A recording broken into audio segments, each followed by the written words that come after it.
इसमें सबसे पहला है नेफ्रोटिक सिंड्रोम, जहां आपकी यूरिन में 3.5 ग्राम से ज्यादा प्रोटीन लीक हो रहा है, आपके सीरम का एल्बुमिन 3 ग्राम से कम है और आपकी बॉडी पे स्वेलिंग है। इसका मतलब आपको नेफ्रोटिक सिंड्रोम है और आपकी उम्र 12 साल से ज्यादा है या 1 साल से कम है,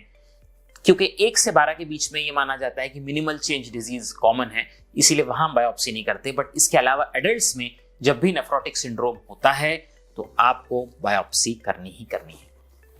इसके अलावा जब सिर्फ प्रोटीन ही लीक हो रहा है बट 1 ग्राम से ज्यादा है, नॉन नेफ्रोटिक है बट सब नेफ्रोटिक रेंज है बट 1 ग्राम से ज्यादा है, तब भी हमें बायोप्सी करके देखना चाहिए।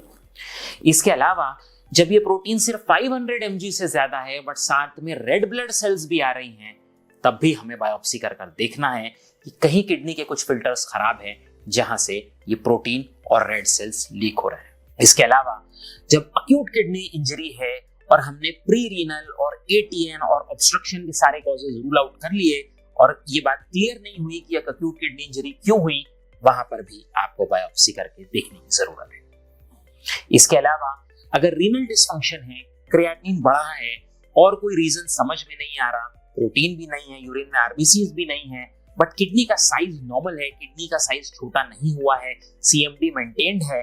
तो ऐसे में भी CKD का कॉज जानने के लिए हम बायोप्सी कर देखते हैं। इसके अलावा जब क्रिएटिनिन बहुत तेजी से बढ़ रहा है, जिसे रैपिडली प्रोग्रेसिव रीनल फेलियर कहते हैं, वहां पर और यूरिन में प्रोटीन्स जा रहे हैं, RBCs है और क्रिएटिनिन तेजी से बढ़ रहा है, तो ऐसे में भी हम किडनी बायोप्सी कर देखते हैं कि क्यों किडनी इतना रैपिडली फेल हो रही है। इसके अलावा जो सिस्टमिक डिजीजेस हैं जैसे वैस्कुलाइटिस है, वहां पर हमें शक हो रहा है रीनल डिसफंक्शन के लिए, या एंटीग्लोमेरुलर बेसमेंट मेम्ब्रेन डिजीज है, एंकावैस्कुलाइटिस है और क्रिएटिनिन बढ़ रहा है, वहां पर भी बायोप्सी कर देखा जाता है। इसके अलावा जब डायबिटिक पेशेंट है लेकिन डायबिटीज बहुत ज्यादा लंबे वक्फे की नहीं है, 5 साल से कम है, बट फिर भी क्रिएटिनिन बहुत तेजी से बढ़ा है और वहां पर डायबिटीज का असर आंखों के पर्दे पर नहीं है, डायबिटिक पेशेंट है और यूरिन में रेड सेल्स जा रहे हैं, तो वहां पर भी हम बायोप्सी कर देखते हैं क्या ये creatinine non diabetic kidney disease की वजह से तो नहीं बढ़ रहा।